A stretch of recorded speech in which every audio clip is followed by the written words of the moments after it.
Kenapa saya tak nama sedaiklah Salafi Wahabi ni faham semacam itu? Pertama sekali, macam saya kata dua sebab tadi. Dia hanya tengok ayat tu saja, tak tengok ayat lain. Yang kedua, dia faham cara zahir ayat tu. Baik, Ahlus Sunnah wal Jamaah ni, salah dan khalaf ni, dia faham macam mana? Pertama sekali, dia tengok ayat-ayat lain lagi. Ayat tu beritahu Tuhan di arash. Ayat tu. Bagaimana pula ayat lain? Wa huwa ma'akum. Tuhan bersama kamu pula ni. Ayat tu mana pula? Ulama. Tu beritahu Tuhan di arash. Ayat lain beritahu Tuhan bersama dengan kamu. Bersama dengan kamu. Ayat lain pula memberitahu tidak ada tiga orang yang sedang berbisik-bisik kecuali Allah lah yang keempat ni. Ada tiga orang duduk pakat asalnya bisik ni, ada seorang lagi ni yang keempat tu Allah. 5 orang yang berbicara senyap-senyap ni, maka yang keenam tu Allah. Ayat ni bagaimana? Maka sebab itu alim ulama Ahlus Sunnah wal Jamaah melihat bahawa kena tengok ayat lain juga. Jadi kalau nak pegang ayat tu saja, nak faham bahawa Tuhan tu bertempat di arsy, kena ayat tu ayat ni nak faham guna pula. Nak pegang guna pula. Kalau kata Tuhan bersama dengan kamu ni, wa huwa ma'akum aina ma kuntum. Dan dia yang Allah itu bersama dengan kamu di mana kamu berada. Ayat tu nak faham cara mana? Nak pakai hak di arsy ke hak bersama dengan kita ni? Apa ni? Maka sebab itu ulama Ahlus Sunnah tengok pada manhaj. Tengok mana? Tengok ayat tu ayat mana? Ayat muhkamat ke atau mutasyabihat? Ini ayat Quran yang imam baca tadi. Salat maghrib tadi. Dalam ayat tu kena molek malam ni. Tak imam pun baca ayat tu. Ada yang muhkamat yang jelas terang. Tak ada kekeliruan langsung. Dan selagi ayat mutasyabihat. Mutasyabihat ni ada kesamaran. Ayat tu kalau kita faham ni berlaku kesamaran, maksudnya berlawang dengan sifat-sifat ketuhanan ada hal-hal lain lagi. Kesamaran. Tak nak faham cara zahir, kita tak nak faham dengan baik. Ayat-ayat Al-Quran secara keseluruhannya terbahagi pada dua jenis tu, muhkamat dan mutasyabihat. Hak mana jelas dan terang, muhkamat. Contohnya apa? Qul huwallahu ahad. Katakan Allah tu Maha Esa, jelas terang. Tak pening orang nak faham. Tapi kalau ada ayat lain contohnya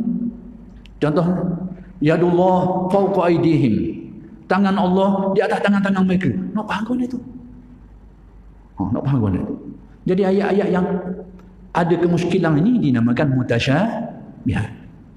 Yang muhkamat jelas. Ini nak cover prinsip Ahlus Sunnah wal Jamaah. Biar nampak beza ni. Sebab apa yang jadi gitu tu? Saya makan masa sikit boleh dah? Boleh. Sikit lagi nak berhabis. Ada apa ni sikit je nak lama. Tak berpanjang. Jadi ayat tu yang keliru tu tak dapat nak faham mana. Ya Allah fawqa aydihim. Tangan-tangan orang yang berbayat ni, tangan Allah atas dia tu. Nak faham mana? Tangan Allah ada atas tu. Ambil mikroskop tengok ke mana kena. Nak faham mana tu? Ayat dah nak faham ayat tu. Maka yang mengelirukan, yang kekeliruan ini dipanggil mutasyabihat. Maka dalam ayat-ayat mutasyabihat ni, maka ada dua, Ahlus Sunnah ni ada dua cara penyelesaian dia. Sama ada jalan tafwid, salaf tadi tu, iaitu makna zahir tadi tu, hak tu dah nak, bukan masuk tu, dah maksudnya apa, dah tahu, serah kepada Allah, itu satu. Tafwid nama dia. Atau dijelaskan maknanya. Makna zahir itu tidak dikendaki. Tangan Allah di atas tangan mereka tu, makna zahir itu bukan makna tu. Dan makna apa dikendaki? Bahasa Arab, tangan ni digunakan dengan banyak makna. Antaranya dengan makna dalam bahasa kudrat atau pertolongan Allah menolong mereka ni, atau kudrat Allah membantu mereka ni, atau dengan makna-makna yang sesuai. Jadi sesuai dari segi bahasanya, betul dari segi bahasanya, dan betul dari segi sesuai dengan makna-makna ketuhanannya. Dijelaskan ke mana tu? Yang ini orang panggil takwil. Itu dua. Salaf dan khalaf. Ada pun mensabikan Tuhan tu ada tangan lah. Dah tangan kau ni. Tak tahu kau ni, tapi tangan lah. Tu jenis nasi masuk separuh. Tangan-tangan lah. Tapi tak tahu tangan kau ni. Hitam ke, putih ke, daging ke, besi ke, kayu ke, tak tahu. Tapi tangan lah. Cuma tak tahu tu je. Tapi anggota tetap anggota lah. Itu nasi masuk separuh. Itu mengarah kepada menjisimkan Tuhan. Dan faham seperti itu tidak ada dalam Ahlus Sunnah wal Jamaah. Yang itu tu dalam aliran Ahlus Sunnah wal Jamaah dinamakan sebagai musyabbihah. ataupun mujassimah, dan pegangan ini ditolak dalam Ahlus Sunnah wal Jamaah. Tapi kalau ada orang nak faham macam tu, Allah lah. Tapi cuma saya nak khabar, pegangan itu bukan pegangan Ahlus Sunnah wal Jamaah. Jangan marah hamba lah. Kalau ada orang nak faham gitu, Allah lah. Tak apa lah, cuma kita nak khabar. Faham yang macam tu bukan faham Ahlus Sunnah wal Jamaah. Akhir sekali, tak apa, saya beri panjang. Ada kita dengar orang yang lebih berani hari ini, dia kata Tuhan tu ada tangan kanan. Nak khabar contoh je, tapi tak boleh jelas macam tadi dah. Nak khabar scenario je. Ada tangan kanan. Berani sikit hari ni, ada tangan kanan. Itu dia ambil dari Al-Quran. Was-samawatu matwiyatun biyaminih. Hari kiamat ni, langit ni digulung oleh tangan kanan ni. Yaminih, tangan kanan. Maka daripada ayat tu dia pakai Tuhan tu ada tangan kanan. Lepas tu akal pula faham sikit lagi, bila ada tangan kanan, ada hak kiri pula. Hak kiri tak ada dalam ayat Al-Quran. Tapi hak kanan ada. Tidak tengok lagi ayat lain. Ada ayat lain menyebut Tuhan saja tangan. Yadullah fawqa aydihim. Tangan Allah di atas tangan mereka. Tengok ayat lain pula, khabar dua tangan.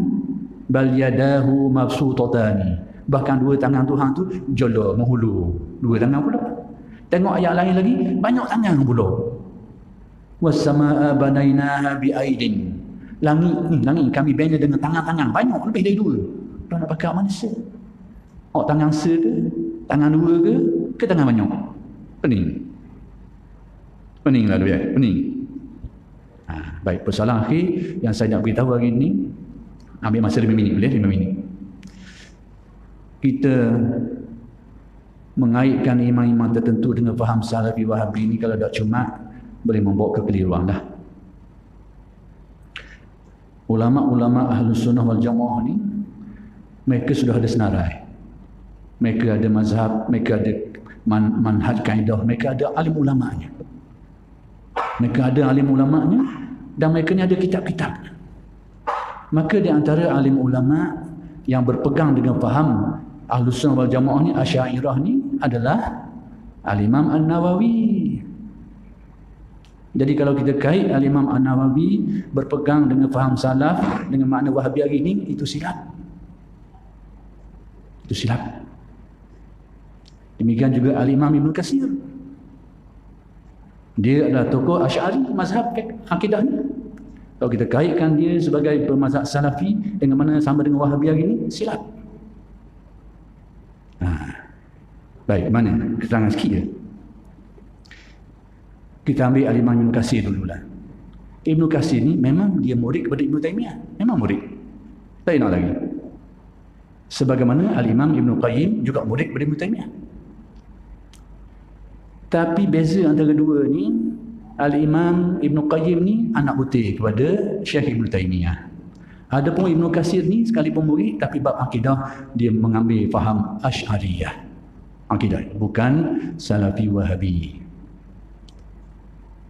Baik. Persoalan contoh akhir saya nak beritahu. Ini nak beritahu.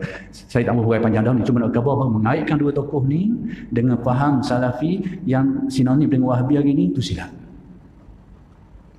Poin akhir saya nak khabar, Wahabi ni antara ciri dia, antara benda yang tak berakhir sangat, ziarah kubur. Itu tidak berakhir semua.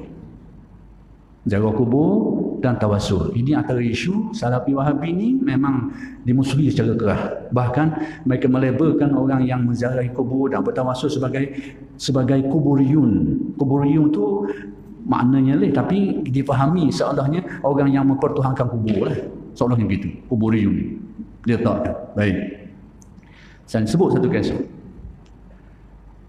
Kalau kita nak katakan, tadi saya kata bahawa antara isu yang ditolak secara berat oleh Salafi Wahabi ini, isu ziarah kubur dan juga bertawassul. Sehingga Ibn Taymiyah menghukumkan haram pergi ziarah kubur Nabi itu. Jadi kalau nak pakai fatwa Ibn Taymiyah, jangan pergi ziarah kubur Nabi. Haram menurut fatwa Ibn Taymiyah. Sehingga kalau ada orang berniat, berpesak nak pergi ziarah kubur Nabi di Madinah tu, dia niat. Pertama sekali dia berdosa. Yang kedua, safar dia tu, perjalanan dia tu tidak mengharuskan dia untuk jamak qasar. Sebab perjalanan dia tu bukan niat yang diharuskan, niat yang berdosa, yang diharamkan. Sampai begitu. Kubur orang lain lebih-lebih lagi lah. Kubur orang lain. Baik, itu pendirian dia. Baik. Sekarang saya nak kait dua tokoh yang saya sebut tadi tu. Al-Imam An-Nawawi dengan Al-Imam Ibn Katsir. Kalau kita nak kaitkan dia dengan Wahabi, belawang. Dalam isu ini, Al-Imam An-Nawawi menjelaskan mengenai kisah yang membabitkan Al-Imam Al-Utbi. Al-Imam Al-Utbi ini, dia cerita satu ketika selepas di kubur Nabi, dia ada dekat kubur Nabi tu, ada seorang Arab, Arabi ni, dia mari kat kubur Nabi ni, beri salam, Assalamualaikum ya Rasulullah. Dia beri salam kepada Nabi. Dia kata, aku mari ni kerana tujuan, kerana ayat Al-Quran sebut, walau annahum iz zalamu anfusahum ja'uka fastaghfirullaha wastaghfara lahumur rasul lawajadullaha tawwabar rahima. Mereka ni, ketika mereka menzalimi diri mereka ni, lalu mereka datang kepadamu wahai Muhammad. Mereka datang kepadamu wahai Muhammad. Mereka minta ampun kepada Allah, dan kamu minta tolong minta ampun untuk mereka juga. Nescaya mereka mendapati Allah Ta'ala tu Maha Penerima Taubat. Jadi orang Arab ni yang mari kubur Nabi, Nabi wafat dah masa tu. Yang ada dekat tu Imam Utbi. Dia kata, aku mari dengan ayat ni, sebab ayat ni aku mari ni ke kubur. Lalu bila orang Arab ni pergi, Al-Imam Utbi tu dia kata, tiba-tiba aku mari ngatuk dan tertidur. Tiba-tiba aku mari ngatuk, tertidur. Dalam tidur aku mimpi Nabi datang dalam mimpi aku, pergi cari orang Arab tu, muka bawa ke dia, Allah Ta'ala telah memberi pengampunan kepadamu. Kisah ini disebut oleh Imam Nawawi di dalam kitab Al-Idah.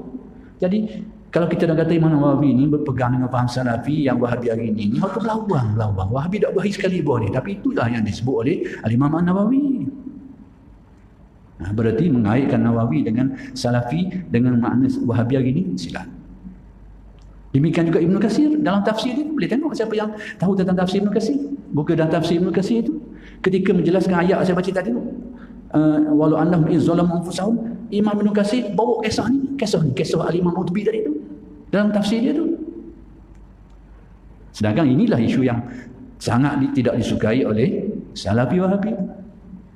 Itu saya kata nak mengaitkan dengan Imam. Cuma memanglah kitab-kitab Imam Nawawi ni, dia ada kitab besar dia, Syarah Sahih Muslim. Kitab tu dikatakan diguna pakai secara meluas. Sebenarnya bukan orang Wahabi saja pakai, bukan Salafi Wahabi, seluruh dunia pakai kitab. Jadi kalau kita nak kata orang Salafi Wahabi pakai kitab ni, maka disebabkan kerana dia juga bukan Salafi Wahabi, silap. Sebab apa? Kitab ni dipakai seluruh dunia. Sebab apa? Antara syarah Muslim yang paling baik sekali. Antara kitab syarah Imam Muslim hak paling baik, hak berenah sekali. Jadi dipakai oleh semua orang. Bahkan tokoh-tokoh Wahabi mutakhir ni ada yang menolak Al-Imam An-Nawawi ni. Kitab dia pakai kitab dia ni. Tapi dia tolak Imam Nawawi ni sebab apa? Bahkan ada yang mengkufurkan Imam Nawawi. Kenapa? Sebab dia berpegang dengan akidah Asy'ariyah. Jadi kalau kita kata Imam Nawawi sebagai Salafi Wahabi, silap. Dan kita tengok data-data lain. Jadi akhir sekali Imam Nawawi ni, nak kabarnya dia ada tulis satu kitab. Ini fakta akhir saya nak kabarkan ni. Dia tulis kitab Al-Azkar. Dalam tu dia ada tulis tentang satu fasal tentang ziarah kubur Nabi. Tapi kitab ini telah diubah oleh Salafi Wahabi. Dia cetak semula, dia buang dia tu. Tengok. Imam Nawawi tulis bab tu ziarah kubur Nabi, tapi dibuang. Sebab apa? Isu ziarah kubur ni sangat tidak disukai oleh Salafi Wahabi. Jadi kalau kata Imam Nawawi dia termasuk Salaf Wahabi ni, silap. Keliru fakta tu. Jadi dia buang, dia ubah. Itu tukar apa ni? Ziarah Masjid Nabi. Itu daripada ziarah kubur kepada ziarah Masjid Nabi. Itulah antara isu-isu yang saya nak jelaskan. Mohon maaflah sekiranya ada orang rasa nak terima dan mau terima, kau ada lah. Cuma saya menjelaskan menurut apa yang saya kaji dalam perkara ni. Apa sekiranya anda rasa betul ataupun ada dalil, maka timbangkanlah. Kalau rasa tak betul, tak ada dalil, salah fakta, tolaklah. Tapi saya beritahu rujukan-rujukan tadi tu. Kalau tuan-tuan mampu, kita tengok semula. Saya khabar tu, kitab-kitab saya khabar tu. Itu saja dulu. Sekianlah saya dulu. Aku qauli hadza wa astaghfirullah wa lakum. Assalamualaikum warahmatullahi wabarakatuh.